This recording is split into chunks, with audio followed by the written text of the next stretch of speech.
Okay, it's Henry again, and this is the third work in progress video for my 172 scale Nero resin kit. And I think I have decided that I'm just going to do painting in this video, because the paint job is going to be pretty involved with all the masking and stuff on the not inner frame, but joint parts and stuff. So I think I'm just going to do painting in this video, and then part 4 will be the last one, and I'll do like decals and panel lining and weathering and stuff. So anyway, as far as the color scheme goes, let's see, where do my little photos go? I'm going to be changing the color scheme up from what G-System did, ever so slightly. G-System has theirs painted up with light gray and this like sky blue color. And Nero trainer type, right here. The trainer type, they've got the same light gray. It's a darker red on here, but the red they give us is a very, very bright, almost fluorescent red. So, those aren't really all that, I mean, they're similar, but they're not very close to the original color scheme. Okay, maybe they are, I'm exaggerating. Anyway, here's the original line art of the Nero. The gray is pretty similar to what G-System used. They've got, it's a light gray, but the blue color is like a blue-green. It's not this like sky blue that G-System used. And likewise, let's see, they recently, a couple of years ago I think, made a robot Damashi Nero, which is a very, very nice looking figure. Too bad it's not a kit. And it has the same blue-green color as the original line art, but the rest of the armor is leans more toward a tan color. Pretty similar actually to the tan that the kit is molded in. And I think what I'm going to do is I'm going to base my color scheme on that robot Damashi Nero and have sort of a tan gray light color, and then have the blue-green for the torso and the feet. And for the Nero trainer parts, actually, they've given us this super bright red, and, hold up.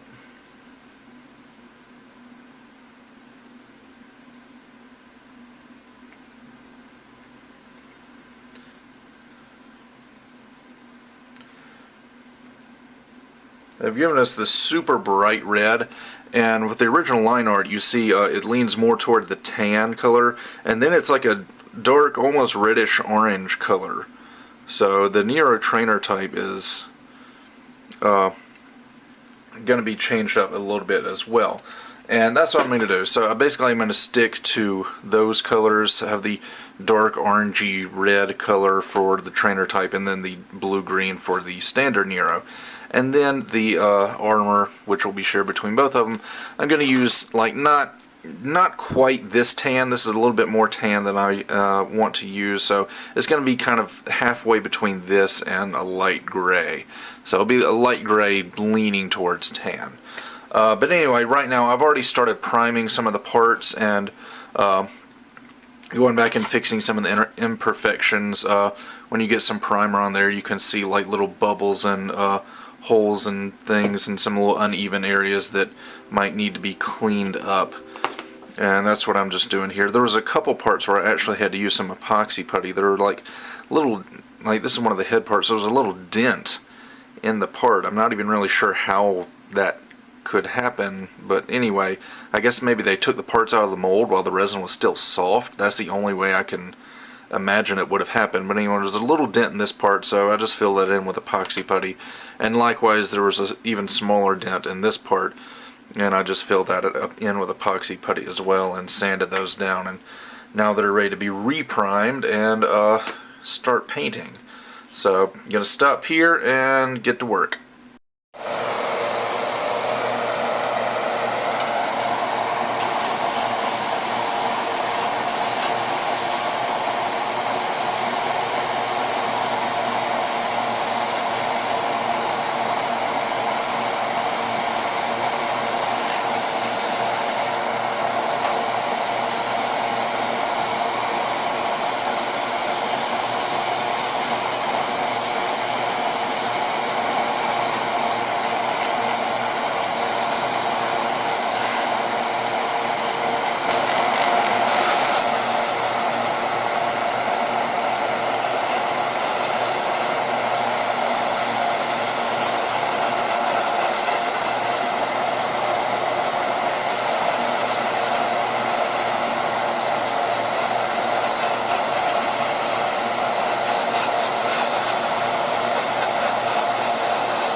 Alright, so I'm just doing a little bit of masking here now that the main airbrushing is done.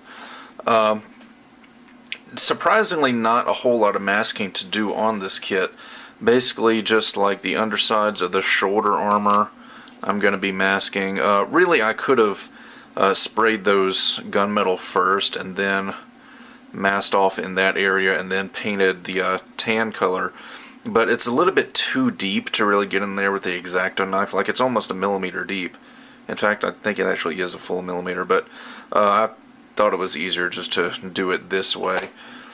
And I got this new tool recently. It's a masking tape cutting guide, and this is from, let's see, Voyager Models. There it is right there. This is another one that does squares. Really nice for digital camo. And basically you just put the masking tape on here, and it's just a big piece of photo etch, and it's got all the increments: 0.5 millimeter, 1, 1.5, 2, 2.5, 3, and 4 millimeter stripes that you can do. So I was relying on like these really small rolls of masking tape. Like, here's some 2.5 and some 2 millimeter masking tape. But now that I've got this thing, I don't have to buy those anymore, and I can make really thin strips of masking tape a whole lot easier and cheaper.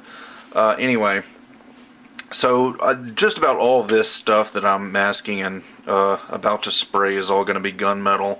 The undersides of the shoulder armor, the back part of the torso right there.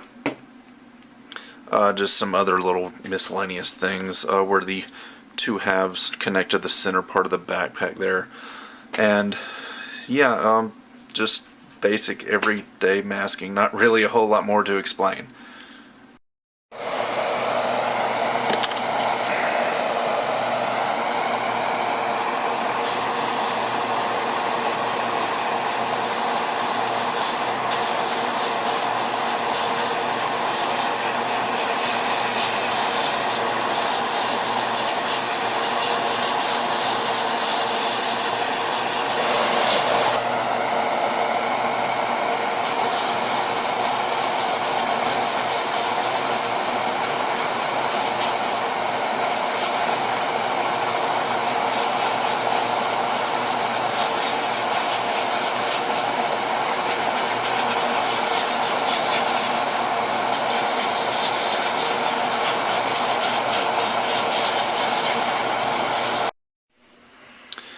Alright, so got all the masking done, all those parts painted. Now I'm just removing this masking tape. Pretty happy with the masking job that I did on this kit. I'm not the best in the world when it comes to masking. Every now and then I have some parts where I get some overspray where the masking tape wasn't in place perfectly correct, but oops, it's turning out pretty good on this kit so far, and no paint being peeled up by the masking tape, so that's good, because that would be infuriating and it would mean I'd have to go back and repaint the entire part, and nobody wants to do that. But so far, so good. Haven't had any paint peeling up whatsoever.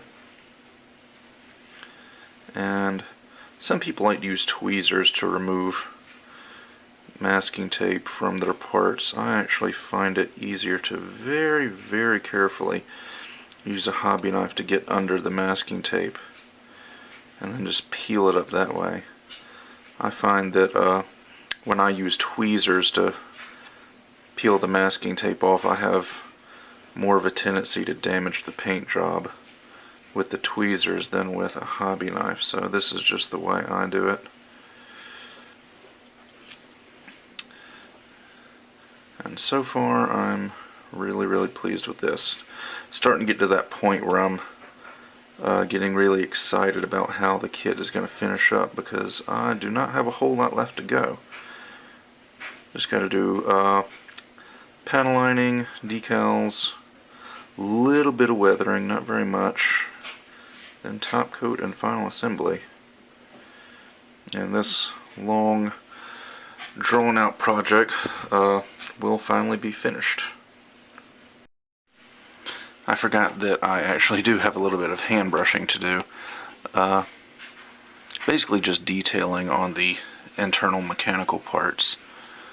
I don't want the whole thing to just be gunmetal, so just throwing in a little bit of brass, a little bit of silver, a little bit of black, just so it's not all one shade of the same metallic color. I actually used 4 different shades of metallics for the internal parts. I used a light, medium, and dark gunmetal, and then silver. And now I'm just sort of putting in some accents. I'm not really a big fan of gold on the inner frame. I like to use it really, really conservatively, so basically just anywhere where there's little pipes and things, I'm just going to do those in brass. And then throw in a little bit of black and gray here and there. So, just to detail it up.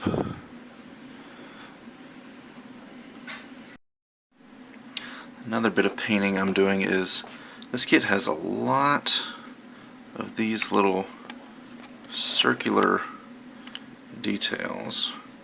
I'm not even sure if my camera's going to focus on it. Let's see, come on. Anyway, you see it. It's right here. These little small circular details right there.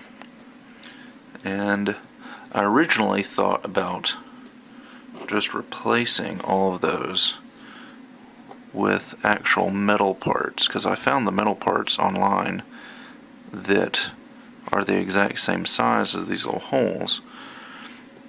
But there's so many of them on the kit that I added the price up and it got really, really expensive. Ooh, if I can quit bumping into the camera.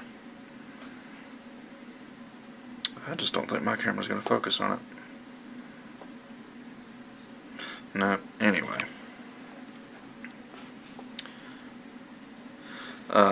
So right now I'm just taking a little bit of silver paint and painting all of these little small circular details with a very, very fine paintbrush, and a steady hand and a lot of patience.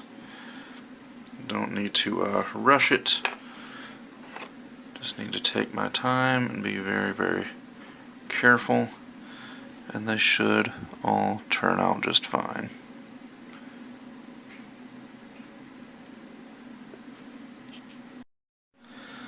Alright, so I'm going to finish up this work in progress video here. Right now I'm just in the middle of doing panel lining, and to be perfectly honest, a lot of these panel lines that I scribed are so deep that inking them in is kind of pointless, because like there's enough of a shadow there that you can't even really tell that it's inked or not. It looks exactly the same, so I may have saved myself a little bit of time on panel lining. I mean, there's still some like little edges and stuff that really do need to be panel lined, but a lot of these panel lines that I rescribed are so deep that it's not even really showing up very much when I do panel line them.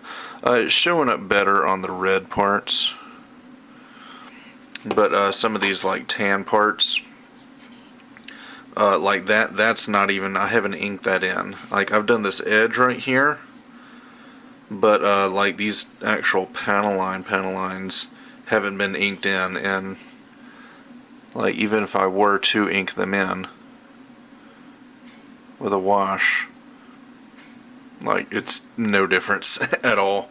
So anyway, I'm gonna do, like I didn't rescribe anything on the inner frame parts, so I'm gonna go in and panel line all of that with black, And I'm just sort of using brown for the tan parts and the red parts. I'll use black also for the blue-green parts.